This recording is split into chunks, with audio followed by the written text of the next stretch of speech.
kapatid, welcome sa aking vlog. Ngayon mga kabady, mga kapatid, um, weekend dito sa Saudi Arabia. So ngayon na maaga pa, napasabak na naman ang inyong lingkod mga kabady, mga kapatid, dito ngayon sa Mazda CX-60 mga kabady, mga kapatid, 24, 25 mga kabady, mga kapatid.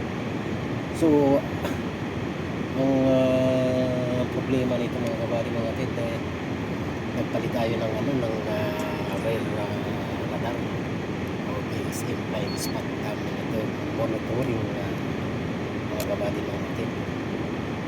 So ang problema nito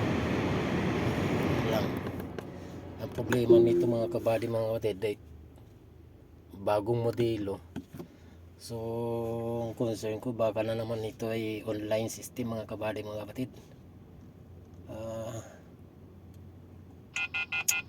Allah,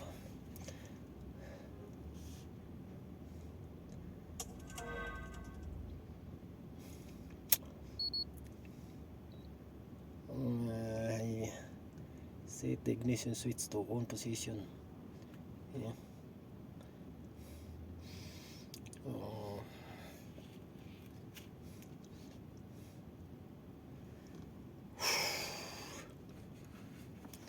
Yung problema nito mga kabady, mga kapatid, ay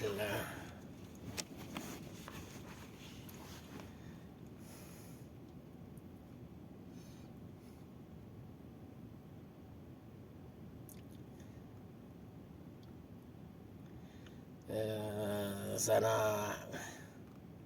ating mahagilap ng ating readbook mga kabady, mga kapatid. At kapag nahagilap siya, so atin ngayon i-calibrate kung ano sasabihin din ng ating mahiwagang readbook ay atin susundin. So kailangan normally kailangan ng calibration niya mga kabady, mga kapatid, or alignment yan, mga ganyan. So yan, pag lumabas ng ganun, kailangan natin i-calibrate, itakbo natin mga kabady, mga kapatid. So itakbo natin at ayon sa mahiwaga nating readbook mga kabady, mga kapatid, kung anong i-instruct sa atin mga kabady, mga kapatid dito. So maraming fault code mga kabady, mga kapatid. So vehicle control module VCM code number 1 B14F2-04 bio monitoring camera system internal failures. And then code number 2 B1V44-49 right rear outer sensor internal electronic failure. Right left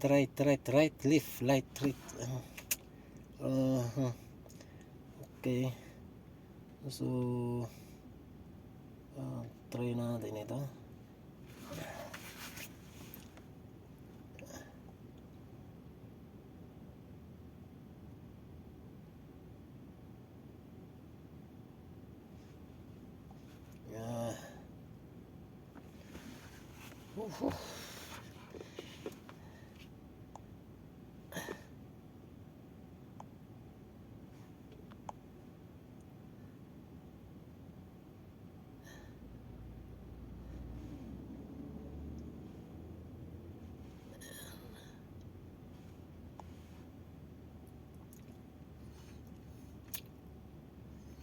Init mga kabady, mga kapatid, nandito sa labas ang inyong lingkod mga kabady, mga kapatid.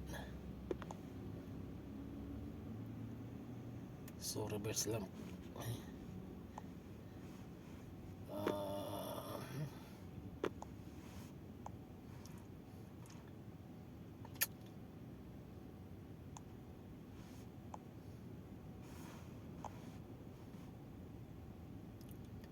Front seat internal sensor. Bakit?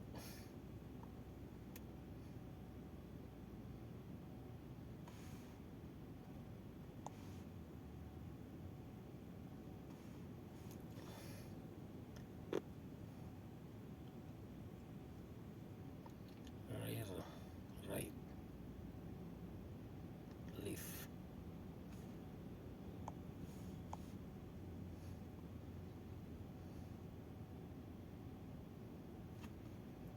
So back to normal. Okay, so itong rear camera.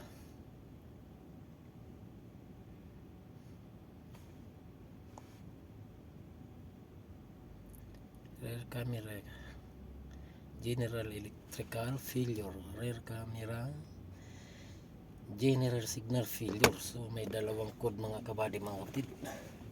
Ayan o. Ayan. Ito. Pero isang sinasabi mga kabady mga kapatid, isang code. Kung napapansin nyo yan, B12VD-01. Ganoon din dito. So isa lang yan. So saka na yan, balikan natin yan. Unahin natin ito yung itong engine control module mga kabady mga kapatid. Sinasabi code number P2299-00 brake pedal position, accelerator pedal position incompatible, additional failure type information for this DTC. So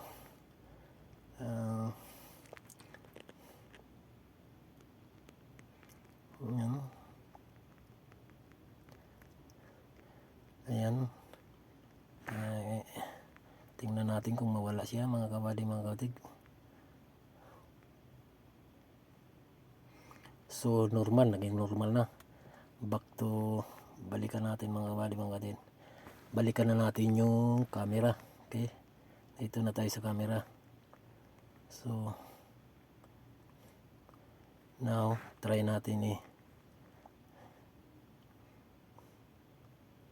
okay, nag-normal. So atin i-road test mga kabady mga kapatid kung ano yung, kung gagana siya.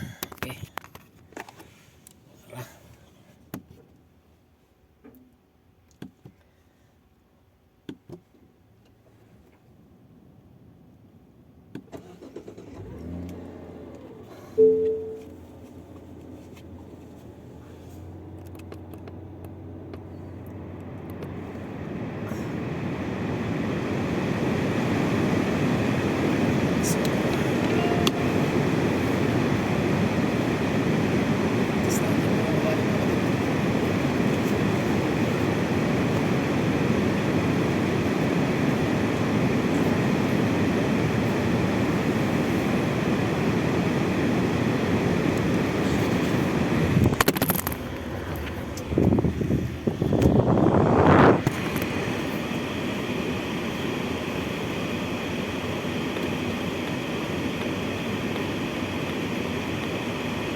sabihin natin na bumbuka tayo mga kabady para kita natin ang gagana. Uy!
Ano?